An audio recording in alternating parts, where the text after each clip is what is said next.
Hi, and welcome to Tell Me About Your Bike, the podcast about the meaning of life, the universe, and bicycling. In this edition, I sit down with the Hawk himself, Norfolk century cyclist, Ray Hawkins. Ray and I talk about riding centuries and double centuries, what it takes to get into long-distance cycling, and his beautiful Trek Madone. If you'd like to commission your own custom podcast, you can hire me on Fiverr. Just look for the link in the show notes. You can also support Tell Me About Your Bike on Patreon. Patrons get a limited edition Tell Me About Your Bike sticker and access to bonus content. If you know someone who should be listening to Tell Me About Your Bike, text them the link right now out of your podcasting app. So listen now to Tell Me About Your Bike.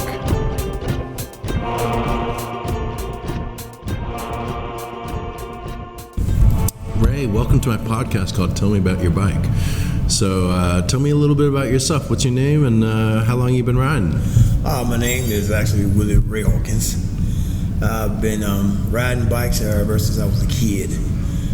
But road bike riding, honestly, I've been doing probably in the last 3 years. Other than that, I was on the road for basically total recreation. And I was on the road with my wife, kids, and cousins. And I basically started bike riding and doing COVID. Right. The reason why I went back to school about 3 or 4 years before COVID. Right. They accelerated classes while working. And I gained over 40 pounds. Okay. And they kicked us out the gym. Right.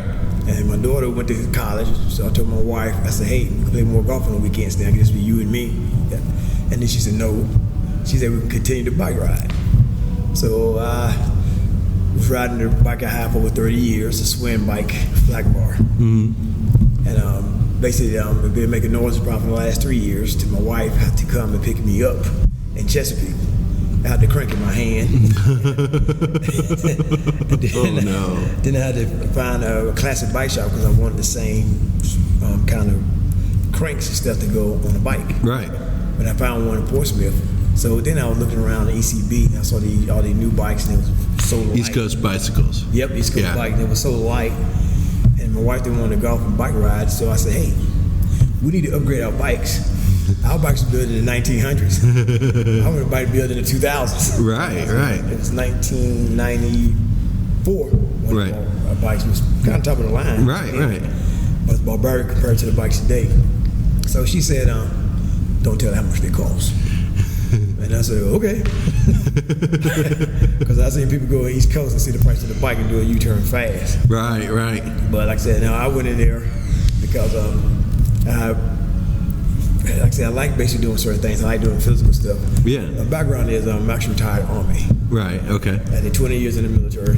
I retired back in 2005. People can't believe I retired so long ago.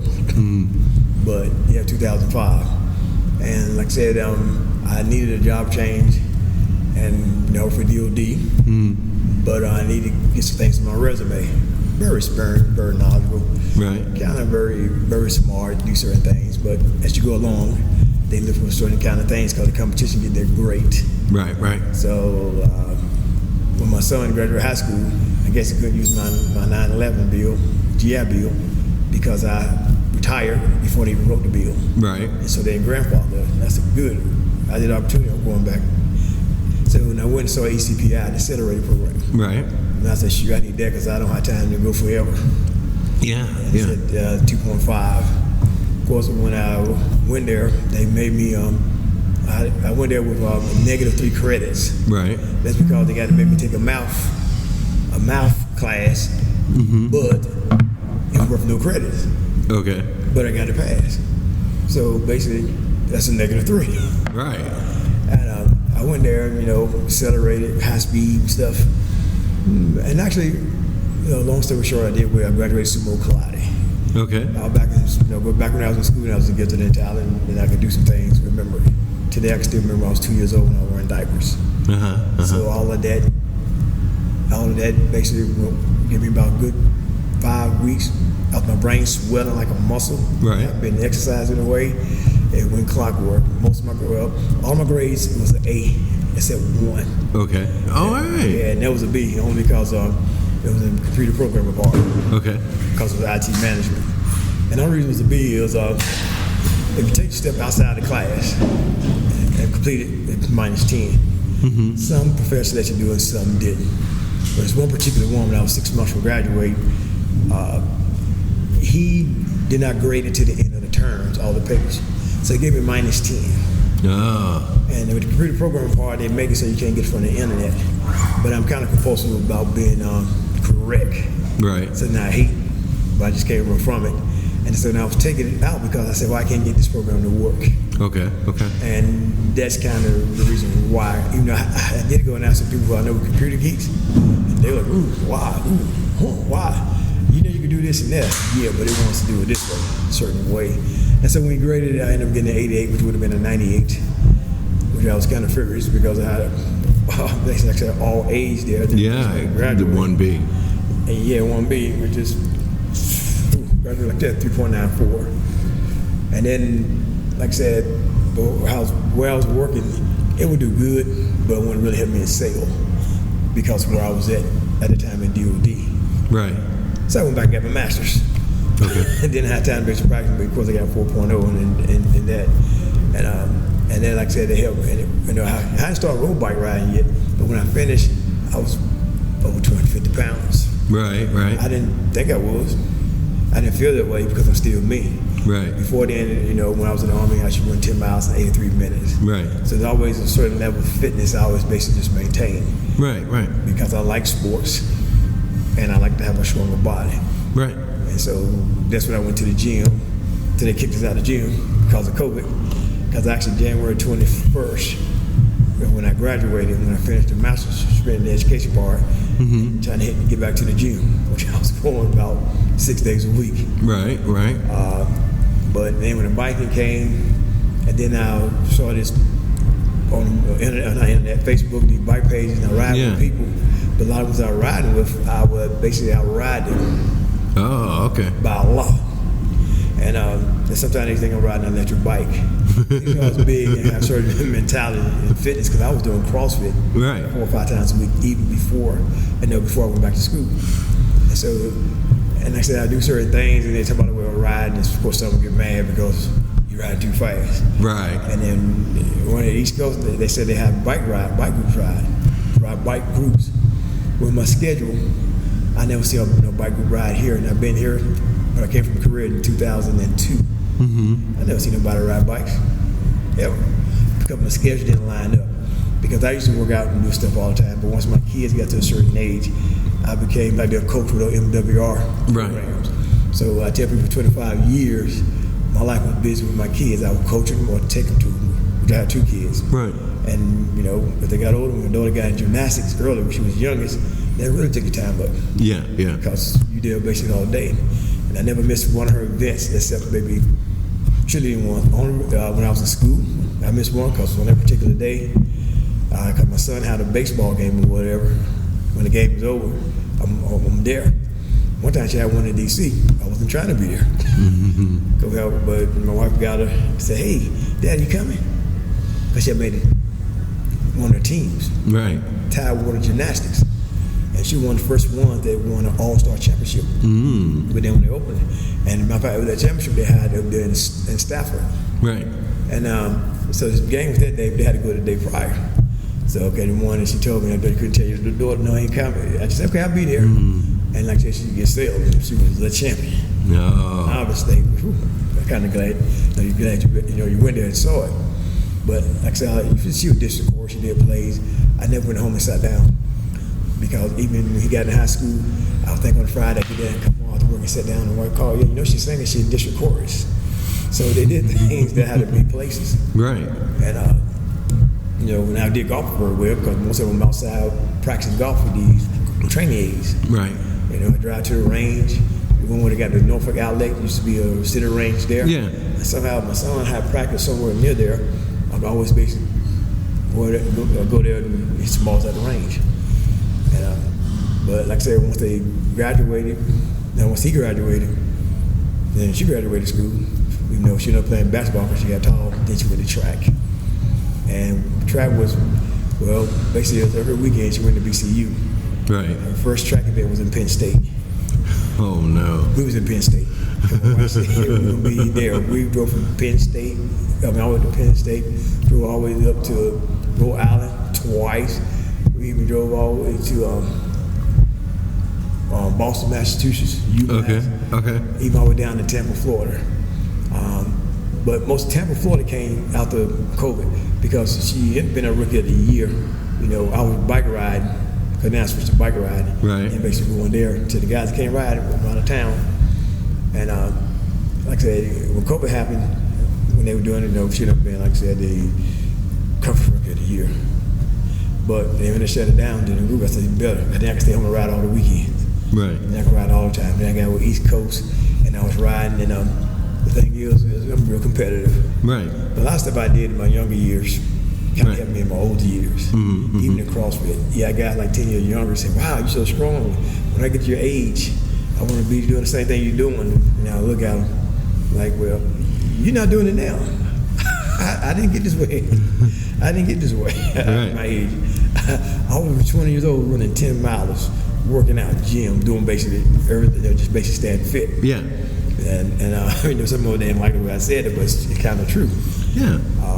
And like I said, so when it came to bike riding, when I would ride with East Coast, those young guys, I'm hanging in with the pace group, you know, because all these guys ride. But somehow when they get to the thing and say sprint, I would beat them. And one thing I tell people, I said, this is how bad I beat them. I beat them so bad I didn't want to turn around and look, because I said, I know they let me win, and they back there laughing at me. Right. I was saying, there's no way. So I didn't want to look back. I'm like, they got you. And then, and they said, no, they're not. You go on the bridges. I mean, like I said, younger. I mean, like 20. I'm struggling to basically keep up with the pace. Right. So, but then one of the older guys, a guy named Henry Tenement, he ride with the East Coast, like about 73, and he wanted to talk about how those twitch muscles for a sprint. You know, but okay, all right. You know, later I started reading on the bikes because I'm always competitive. Right. Every sport I play, I've been real good at. Right. And the reason why is I go do reading on it. I would never be able to ride like a professional pro, but I train people in the military. And so basically I'm going to read what the pro knows, and that's when I learned things about cadence and everything. Right. You know, I would never be able, but you got to know the fundamentals. Right. You know, like professional basketball, people say they don't play fundamentals. Yeah, but they know Right. body can make them do something else, but y'all got to start with the base. Right. And that's when I read my cadence. Now I tell the guys that I rode in the bike group with it, yeah, cadence. They say, oh yeah, I'm in the military, I know cadence. I know talking about RPMs. And they took most of them a year to actually get that concept. Right. Which is good for me because I was building on mine. So it means that when they start doing this, you already built on it, so I have to build a base. And so we start riding the other groups that used to leave us because that's what bikers do. Certain groups, which ones I like to go to. Yeah. Because I'm competitive, meaning you could do it, why can't I do it? Right. And learning the cadence is, and they know that I'll be down behind them and the people trying to drop me. But I know about the cadence. I know about being in the, being drafted and stuff. Right. And they be going speeds up to 28, going over here a short drive, and they keep see them still back there, and they're looking like, just keep it. And then they get ready to wear themselves out, trying to drop me because they're actually using less energy. Yeah. But then again, if you can't ride at that level, well, you less energy now, you still basically drop. And then, like I say, the people I ride with decided to get with KRT. Right. One guy knew me, saw him on the internet and said, hey, you want to branch out? And actually, KRT here, they originated in Philadelphia by someone who would just make stuff, a guy who made clothes, who was in school, just make with him and his buddies. Right. But he made clothes designer, so it was all cool. Okay. So other people started asking about basketball, so we decided to make a club. We wasn't doing that first, and then said, they go, hey, how about do it, expand out here? And they said, nope. But then they said they called them a week later and said, okay, they will. That's the one in the lead of our group here, Tate Dozer. And so they did it here. And so Tate, we want to tell them about it. Now I see him wearing some different stuff. He got the hat. But you got to hear him telling them about it. Then I'm going on the internet, but that's what I do. Then I see the part there. But then I wasn't joining because all of them are younger. And that's all of them are younger. Then one older guy who joins, come on man, join. And all the other guys over 50, they were saying the same thing, like, man, that must be young people. What must be young people? Then when the buddy started, then a lot of us joined here. Most of us here is over 50 to KRT. Right. And the Philly are young. Right. But once he did it with us, then he started branching out. And then he like in 27 states. Oh. Trying to compete with Waffle and stuff. And what's KRT stand for? It stands for Kings Rule Together. Kings Rule Together. But the QRT is for the women. Okay. Queens Rule Together. So Gotcha. they were QRT. So basically, Okay. KRT/QRT. Gotcha. Yeah, because they got their own fitting clothes and stuff. Right. Like I said, you can't leave them out. They want theirs. And like I said, then you got people who were in the military or Right. people who was from overseas, and then they joined and got people riding overseas as well. And he started that in 2019. Okay. It was a short period of time. And like I said, we basically return worthies. We kind of, basically endorsing the brand. Yeah. Which got a lot of members in it, especially when they see people ride, especially me, because I'm more energetic out there than a lot of guys, especially kind of with the same age. They kind of think of in my 40s, but I realize I'm older than they are, and they want to join and they want to find their youth back in the day, because a lot of them used to do things back in the day. Right. And and then some got that mentality. They were actually basically going to get up to a certain speed. And some of them still trying hard like me. I'm still trying to get faster because I know guys older than me who still fast. And I know about the signs of it. They've been riding forever. Yeah. Theirs got more blood vessels that went in there, to feed the blood. That's why they can be small, but the muscles. But the little small blood vessels basically what feeds it. Like I said, I do a lot of YouTube and reading. I always been that way. My wife, when she kind of snuck in here, because now I see her. That's her right there with the shades. And even with VCRs back in the day, I used to always read I'm talking way back in the day. Right. I used to read the whole directions. Even when you get new VCRs, all of them basically the same, but I said, but they basically not. Yeah. And I always would just read them, then I just throw them away. Which I would tell her later. That's why even today with a lot of electronic stuff, bike computers, I can figure them out faster than people that on computers. Right. But I took IT management, but a lot of electronics work similar to other stuff. So you just got to find what you don't see, what they make different. And it's the same thing when it comes to bike riding. I always used to like bike riding. Like I said, I always rode just to relax in DC when I was in the Army before I met my wife. Then we used to basically ride together, just lollygag to ride, nothing really like what I'm doing now. Yeah. And but then coming here, meeting people like Mike Ship. Yeah. Like I said, he was a good friend of ours. I know Mike. Yeah. And like I said, we used to ride all the time together. Matter of fact, he didn't want to help me to ride how I'm riding now. Right. I was meeting there because he knew I was sprinting and stuff, and y'all would want to, hey, let's go ride. I want to do 100 miles. You go too fast for me. I see where you have it. I cannot do that. Well, tell me about your first 100-mile ride. My first 100-mile ride? Yeah. Oh, boy, that is a blast. That is funny, too. Well, when I went my first road bike, it was aluminum, the money. And, it's kind of been on the cheap side. What you call cheap side. A car, people say it's expensive because it's $1,000. I didn't know how much I really wrote my other bike, but I always kept metric with Polar on my bike and stuff. But I said, do I really ride that much? And I said, no, I don't think I ride that much. So after I bought the bike, and then I want to use my metrics and stuff. Right. And I saw I did ride about every day. Right. And at RDO, with my days off, I would ride. Big bike, this wheel. Don't always ride from all the way down to Mount Trashmore sometimes Little Creek. Waiting on the bike is slower. Right. But I was doing it for fitness. Yeah. And then I realized, wow, I did ride it. Then I rode that aluminum with the thin wheels and the bump, and on the same roads. I'm like, oh my God. Whew. On way over there past Eagleside, way somewhere down the other side of Norfolk State, that place I normally ride. So then I went back to my wife, I don't think I like this. She said, why? I think I need another bike.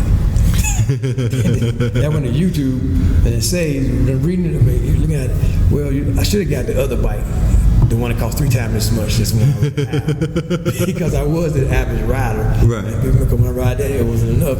So I spent all that money for that bike. Within like 2 weeks, and I went back and I kept looking at this charcoal, black, and orange bike. Right. And people at ACB, they see me looking at her. Because I'm looking at it, but I want to stay there and spend that money. I'm not spending here. So I think I got a bike in June. Somewhere in June. That's on the 4th of July, so forget it. I'm going to get that bike. So get that bike to my daddy. My son. Right. Okay, you taking this one here. I'm going back and get that one right. I'm going back and get it right now. I said, And I went there, and they told me the ACB, we know you can come, because you kept coming looking at it. We know you're going to get it. You come get it. So I got it that day on July 4th. Right. You know, my parents, my father was here, my sister was here. It was at my house on July 4th. So I took it, had it in the car. Well, boy, when I left the next day with the 5th, I got that bike and started riding. I rode 4 days. I told my wife, I'm going to take this bike 100 miles. All right. It was by then about July 9th. She said, you can train for it. No, I'm going to take it 100 miles. You can prepare.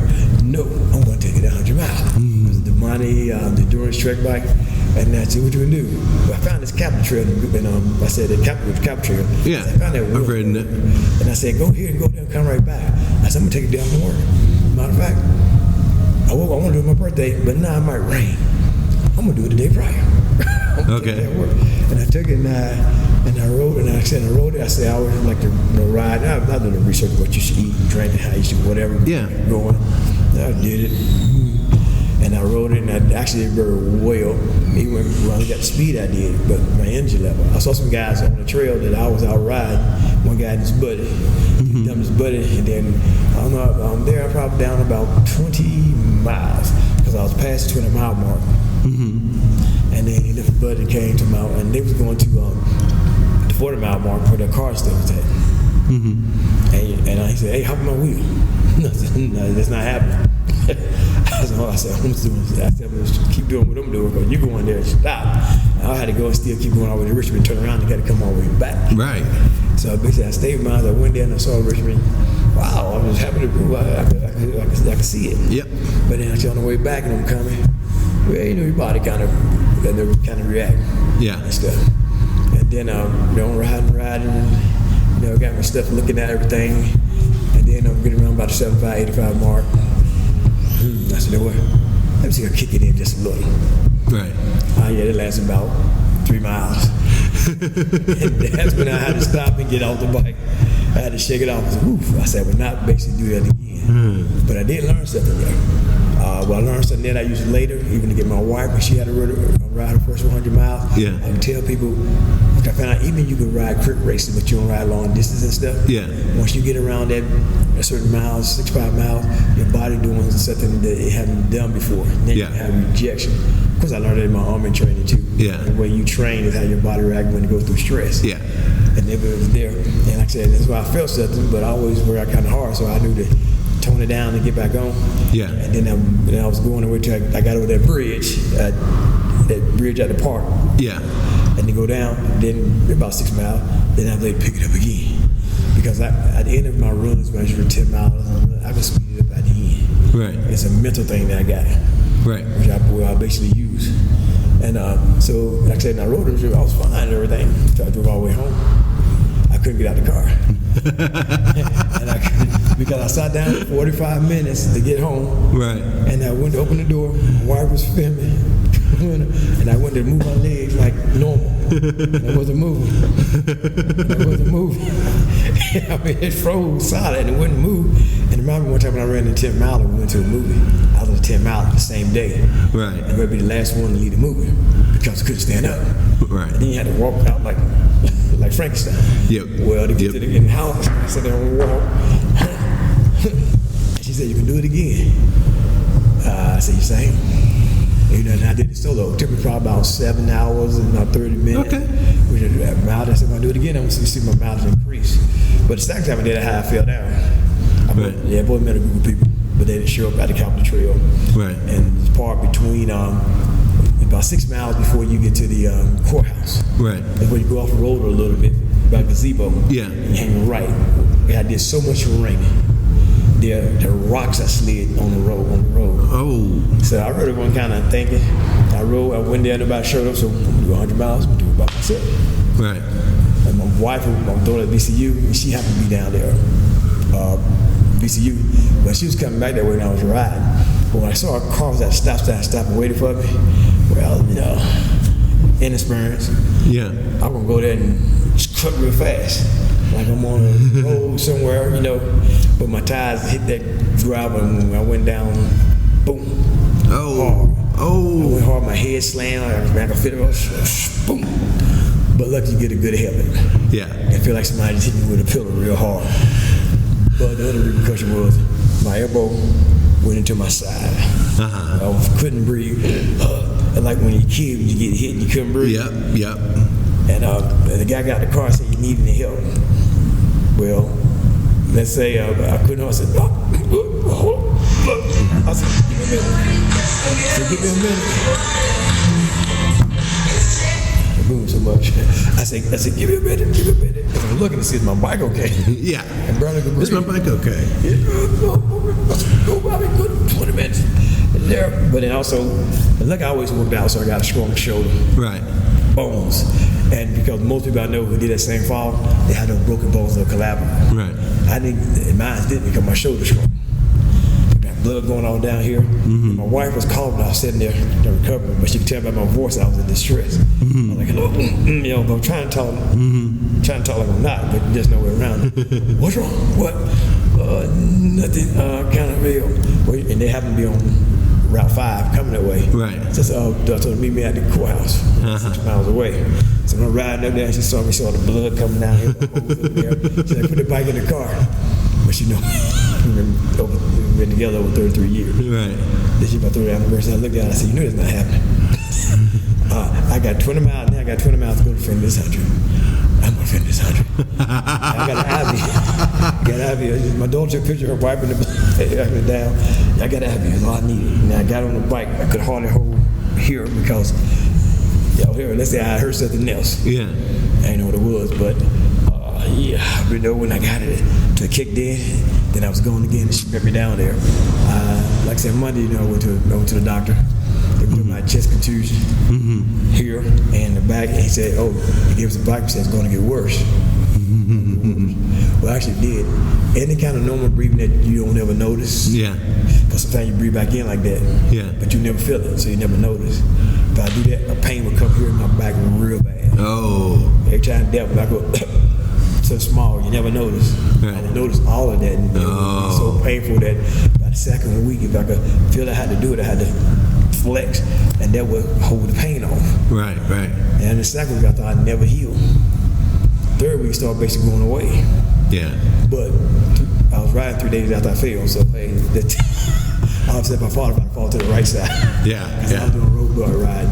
They didn't realize that they don't ride, but I guess they didn't think I was going to go back and start riding again. And like I said, that was my second 100. Then I've been riding mostly every day, and I would ride essentially at least 15 times a year. All right. And a lot of them would be solo. Yeah. This year, my first century was on January 1st. All right. I went to Richmond with these guys who were way fast. I got dropped in about 10 miles I was dropped. Wow. I knew I was going to get dropped. But the thing is, I thought it was the second wave of people. Right. But the second wave never came because most of them was only going a certain distance and going back. That fast group, these are the cats. The cat riders, the real fast ones. Yeah, I know them. Yeah, they said they were going to go fast. And the thing said they were going to go fast for the first 34. They would meet up and then they would race pace. They said we would come out of Richmond fast. They said we would come out of Richmond fast. Right. And I feel kind of fast. I was on the phone. Fast, I'm thinking like 23 miles an hour. Fast. Right. So I was talking on the phone with my sister and said, yeah, we check it off. Then the speed going up. So I got to go. And we left out of Richmond fast. As soon as we got out of Richmond, with the Copper Trail, when you go back towards Osborne. Right. Speed was 30 miles an hour. I ain't know my bike could go that fast for so long.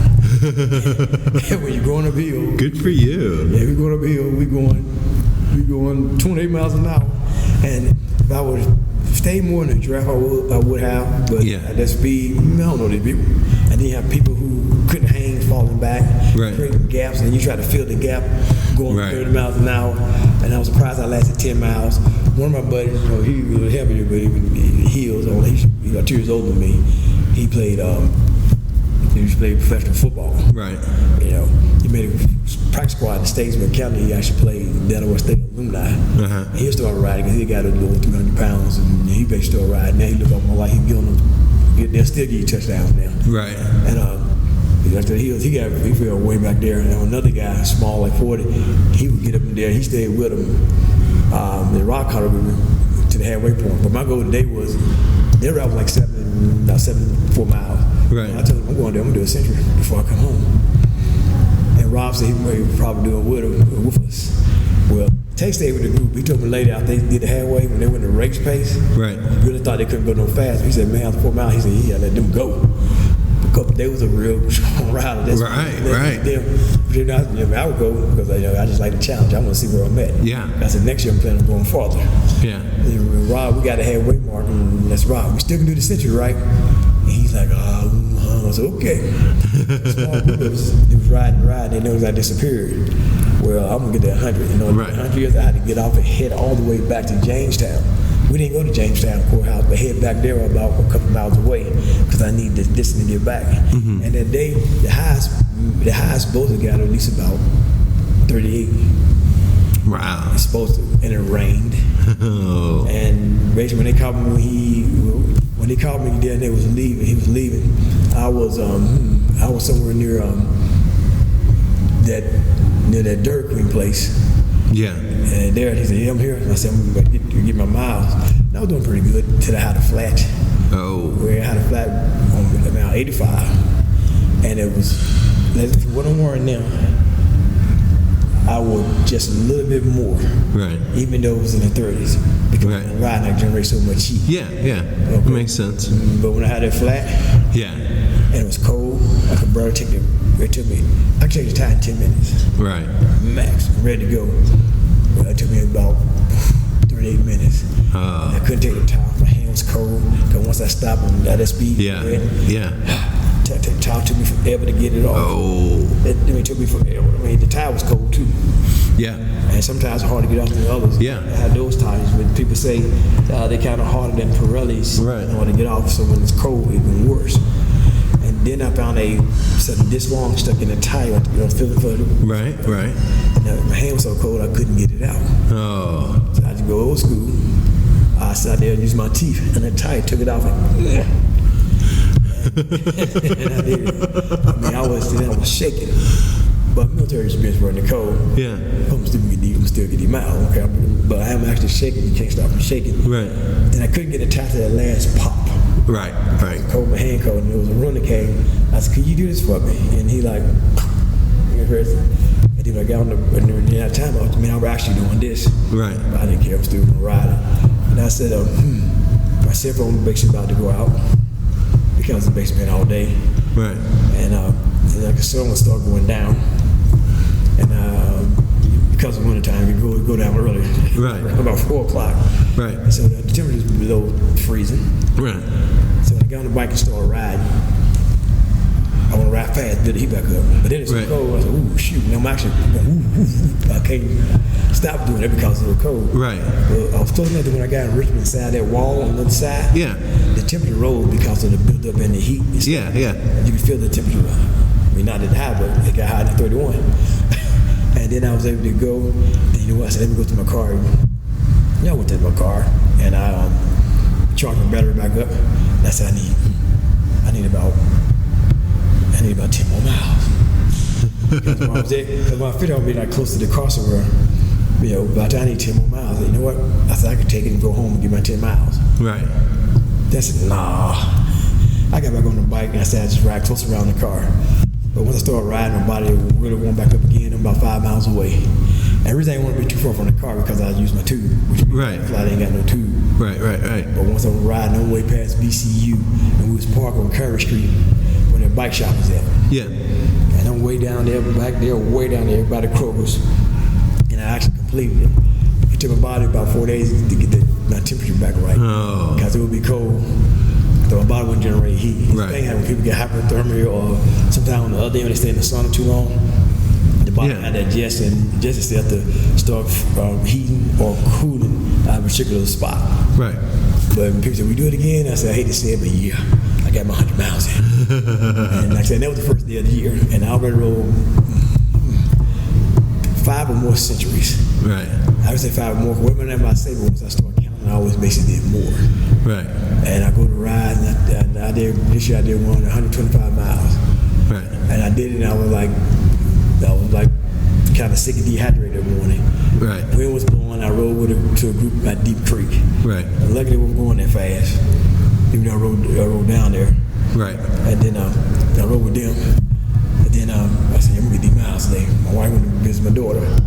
Then I rode with the other people that was going faster. It was my team, the Mitchells, Booker and Torcello. The rock community know who they are. And I ride with them, and his wife was worried about me. He told me later, because they live down there, because he didn't ride me 10 miles back to go to Norfolk. And I said, yeah, I know his wife told me to do that. Because he told me, because they'd be in front of me, I'd be back there. To her, it was struggling real hard. You know, not. That's the other people feel like. Because the wind was blowing hard too. I mean, even picked up once it typically goes, the wind moved faster. Right. But they ain't gonna leave me. Like right now, they're not gonna leave me. But he tell me, one time he stopped, he said, yeah, she thought you was going all out of there. No, I'm practically good. So he rode me back to Norfolk. And I had like 80 miles to go. I said, I'm gonna give me a Century today. He said, is your house that way? Going towards downtown? I said, yeah, but I'm going to the right. So I went down and went home, and I went to the right, stopped by some Norfolk State, and they had about something out there, and I said, hey, give me one of those hot dog burger over 7. Just give me some meat in my stomach. By the time when I eat that, that's it. Before I turned around again, I went down past the airport, somebody ended up on Pembroke, on the way down there by Taste on Shore Drive. Yeah. And way down there riding. When I got home that day, I had 125 miles. Oh, good to hear, man. Yeah, and people were like, you feeling like you did 120? I said, yeah. I said, if I wasn't feeling sick, I would have did 150. And people said, how you do it? I said, well, I just don't go fast speed. I said, I'm on the bike. It was a nice warm day, one of the nicest days that day. Yeah. And you ride with people wet. I went down, you go down Short Drive, but you go to the right where they got valet parking on the beach. I said, you ride back there and you ride down there, you see people and just seeing people doing just normal stuff. Right. And that's what a lot of time I do when I ride down to Conte's early in the morning, ride 50 miles or 60 miles with people. Right. I ride back, I go to Couchmore and I see people and I see life. Right. People don't ride about like we do, but we ride so fast, we don't know what the community look like. Right. Because I would ride my wife down there around Nemo Parkway. Yeah. And I was riding with her and I kept looking like I'm lost. Because I ride with groups, we go through there over 20 miles an hour. So when I'm going slow and looking, I've never seen this house before. You only see the intersections. Yeah. And it's something how to look to make sure I'm right. I got my tracker on because everything it was so foreign to me. Right. I've never been there before, and I've been there with 30 times. Right. And I said, wow. And there's been a lot of time I was starting, I would go back and do the distance where I see people where I ride normal. See, I like riding bikes. People think I like riding fast. I think we're getting close to closing time. So tell me about your double century real quick. Oh, yeah, my double century. My birthday thing. I said my birthday a couple times, right? Yeah. Do you know today is actually my birthday? No, is it today? Well, happy birthday. I'm going to give you a hint when I said on the 5th. I wrote my birthday, but if a day earlier, I did on the 15th. Right. The 16th. So when you said it was the 16th, I said, if you see my Facebook page, you can see all the way, happy birthday. But yeah, today's actually my birthday. Okay. One day we actually did it on my birthday, but we did the best day, Rob, 2 days after. Right. And like I said, we ended up doing 200. One day my wife said, do your birthday, ride birthday. That's too easy, but I want to do that. So one year I said, I'm going to throw 100 onto my birthday mileage. Then I found 2 people to go ride with me, as crazy as I was, that did it. Mm-hmm. The next year, so let's just do 200. So this is the 3rd year of us doing 200. Okay.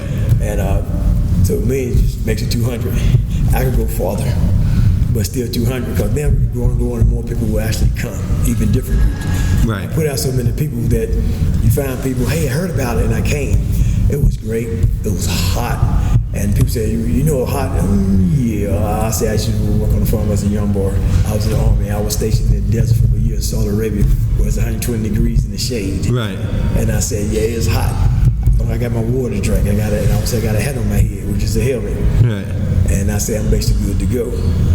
And my wife was actually the SAG. Right. But this year my sister came with a SAG, and one of the other guys' wife was a SAG, so we had 3 SAG vehicles. All right. And they would go out to have 8 stops that I vetted and used. Even found fire department in the middle of nowhere, and it would stop. We have full service of food, ice, water, gels, pickle juice, have watermelon all cut up and stuff. Which I can tell people take most of the watermelon and just eat it. Right. The most stuff I took in was liquids. You had peanuts in a little small package. Right. Of course we had, the cookies, the figs, and all this stuff. We pulled up, they have it all laid out. My wife brought some chairs. I got chairs I need to sit down. I don't need to sit down, but a lot of the guys would. And people who met us halfway, because I put a route like in the middle. Yeah. And stuff. And I said, my wife, hey, we coming there. And somebody there says, yes. Okay, and I estimate how long we're going to be there. I give them more minutes because we get there faster. Right. Because we ride. And the guy like, wow, I didn't know it was like this, man. This is great. And he's like, man, I'm going to give you all the donation for the SAG stuff because we always know. Yeah. I said, you ride 200 miles, ain't nobody about stores to stop at. Store, no, you need stuff there. Yeah, yeah. And when people always talk about, it was hot. Yes, middle of July, what do you expect? Yeah. It's going to be hot. And like I said, we have people. Everybody made it. One guy, like I said, he was an older guy, and he went in 102. He said he did enough. The wife wanted to sag, so he decided to come over 40 miles. But 60 miles left, he got back on the bike and started riding again. Okay. And I was telling people who wanted to turn around and do the 32 miles. Even some guys who came and turned around. I said, I got my sister. You go, or somebody who did 100 by the time they got back. 50 with us. Right. And I tell them, you could take that and stretch it out, and she'll drive you all the way back. They said, I want her. I said, nah. I told her on the phone comment that what she basically was gonna do. Right. But like someone did it, but they already had plans. So these would be back, finish there at the parking lot in Hatuna, then be 100 miles away over past Little City because they're planning on doing something. Because even though they drive back, it's still gonna take time to get back. Right. And like I said, and everything went well. Like I said, no accident. And some people call cramps and stuff. Yeah. And like I said, everybody kind of most stayed together to the end. And some of them like, well, I'm gonna take off first. And I'd be like, y'all catch up. Y'all be like, oh no, don't do that. Because somebody else I know would never catch up with them. Right. Because I know somebody else, they hurt just as bad as the other person. Right. And because then we rode up to them in the last 20 miles. Even I told people, I never get tired riding. Right. People don't believe me. I said, no, I don't. Because if I get tired, I'll be in trouble. And then if I go with people who ride a lot faster than me, I might be tired. Right. But I actually practice normal bike rides. Right. Even when I go ride other bike rides, I will pull over 5 miles. Right. At 20, at the speed, we're averaging over 21 miles an hour. Right. But I didn't start practicing it this year. I started practicing it last year. Yeah. And because people say, you're pulling too long. You hurt yourself. People tell me, experienced riders. Yeah. You come off just easy. You won't basically get dropped. I look down like that. I didn't drop. They see my face and say, well, it won't be hard to catch on, which you just got to latch on. Right. And my thing was, I said, what's the fun is that? No riding and it's just easy to get back on. I need the challenge. I need a challenge when I ride. Right. I did a ride in North Carolina. It was 62 miles. And one guy said, when they pull for 3 minutes, and I would pull for 5 minutes. Right. It's true. Because people was going a mile is about 3 minutes. Right. And I would pull 5 miles straight. Right. And look at it. And the last time I actually did 6 miles. But first didn't like it because I upped the speed when I did it. Right. And then we just started off. My time to do that. But then I realized I'm going to keep my pulling there, and they will hold on. But they like kind of someone like more riders where they will hold on to everything they got. Right. They basically stay there. The longer they doing that, they can stay with it. The longer they pull and they come off even half, I got enough recovery time, and then I would basically ride. Like me and the guy who did that half mile and another guy, we did most of the pulling. One segment, only me and him pull. Because I would take off doing 4 mile pulls, just like at the beginning. Right. But people like, how you want to take off doing a 4 mile pull? We got 200 miles to go. Yeah. I tell them I always practice and did the work in and know how to hydrate. I train soldiers in the desert. Right. I tell them every time I drink water, I told people, squig, take a drink. Halfway, one of these bottles should be empty. Right. Take it, gobble it down. Don't worry about it, it don't taste like that to anyone. Right. And I tell people, and that's why. But if I was going slow away with people, that's when I started getting fatigued. Right. Because my body needs to spin at a certain pace. Right. And my wife knows when I got there, I said, girl, I'm getting tired. I know, I'm getting tired. And I told people when I get to the 20 mile mark, I'm going to ride my natural leg speed. Yeah. Which I did. And I said, I'm going to lose every energy I got. And basically, I was gone. I said, when I come out of the bathroom, and one person stayed with me basically to the end. Another guy I just met, started riding. Even though at the last time he drove, he called it a cramp sitting up in here. Right. He said, man, 10, he started feeling it. Although it stayed behind me. Because I know the terrain, I'm going to do something at a certain mile. That means I'm going to just empty my tanks. Right. Because he probably saw that my burst of energy was different because of my back. I said, I was patient. I was patient ever since the veteran bridge. I've mean, y'all should build that bridge. I just went up there because I knew we had to wait for that person way back behind us. Right. So while I'm going to race up the bridge, I'm going to save my energy for that last stretch. Right. At the time we had one more stop that we had to do, and that's when I basically, like I said, all mine. That's where I basically planned it. And like I said, and it was fun. Everybody came in, and everybody was so tired except me. Like last time. But I would say that I actually prepared a normal ride more than they did. Right. Monday, we ride at Deep Creek. Right. Motivation about 29, 30 miles. Well, when I get off from work in time, which is most of the time, I ride my bike there. Right. And then do the ride. And so when I come home, it's 62 miles, so that's an extra century. Leading up for it, my 6 rides, I did 6 rides. I mean, like 333. Right. All of them was above a metric century. All right. Yep, some is, like I said, it would be like 100. Some was like 70. Yeah. And stuff. And then even I would go and ride with, the fourth day I would go ride with ECB. And the guy told me, oh, you don't pull. Right. Yeah, you be last in the sprint. You know, Wednesday would be my rest day. So that day I'm really not at full strength. Right. And ECB on Wednesday, they'll guys be rolling. Right. And I'll be surprised I'll be making it. Yeah. But then it gets me when I don't ride, then I show them something different. Yeah. If I don't ride because Monday motivation, I cancel because of rain. Right. And then you catch me with some full energy, and you see a different person. So tell me about the bike you were riding on. Oh yeah, that's a Madone. I call that bike the Jaybird. Jaybird. Yeah, the Jaybird. You know why you named Jaybird? I said my other go-by was Wilma Lee. I said Wilma Lee was my mother. My father named Joe Hawkins, and they call him Bird. Some say Jaybird. And I said, that's why Jaybird. On the other side, I got the name Hawk Time. Right. And people were like, you're Hawk Time? I said, I'm the Hawk. Right. And then one person said, oh, you got it before you start riding bikes? I said, no. One person said, I can show you shorts. I'm in the back. I always the Hawk. Because we're in the military, the name of Hawkins. So basically, right. You Hawk, the Hawk. Because that's what they go by when you see that name. Right. So I tell a lot of people when it's Hawk Time, I said, it's stuff I always did with a bull or anything. That means my time to shine. Right. And do what I do. And it's like a mental thing. All right. And I really basically go into it. And I just tell people, I said, Hawk Time to me is not a slogan. I said, who I am. Just my last name, Hawkins. So I got to live up to the name. And I always basically said that, even with my family, you know, back when I was young. And I say, you said enough. In the family, my nephew, they make shirts at Trim Time, be like Hawk Time. Right. Remember Hawk Time.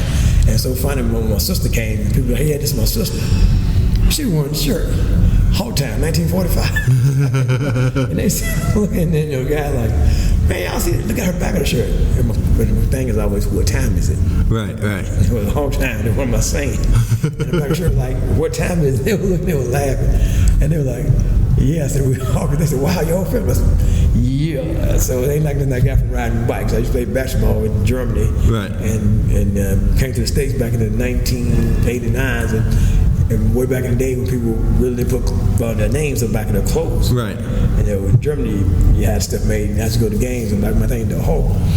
And I had these sweats, these Adidas. And when guys would joke, like, man, you got your own line of clothing. And that was back in '89. And I told people, I said, it originated. I said, it's better than the name I had in school. That's what it was. I said, it was Cool Ray. So you had to, when I came grown, it just became Hawk. Right. And my license plate car, I told people, say the Hawk GT. And I said, yeah, I said, I'm always basically the Hawk. When you get ready, I said, y'all don't want to bring the Hawk out. All right. Well, Hawk, thanks for coming out and tell me about your bike. Hey, thanks for it. And still recording. So thanks for listening to another episode of Tell Me About Your Bike.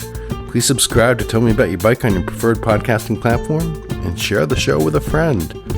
Reviews of Tell Me About Your Bike help get the show out to more people. You can follow Tell Me About Your Bike on Facebook, Instagram, and Threads. Keep the rubber side down and keep rolling. Cheers, y'all. Copyright Rambling Ukulele Productions 2024. All rights reserved.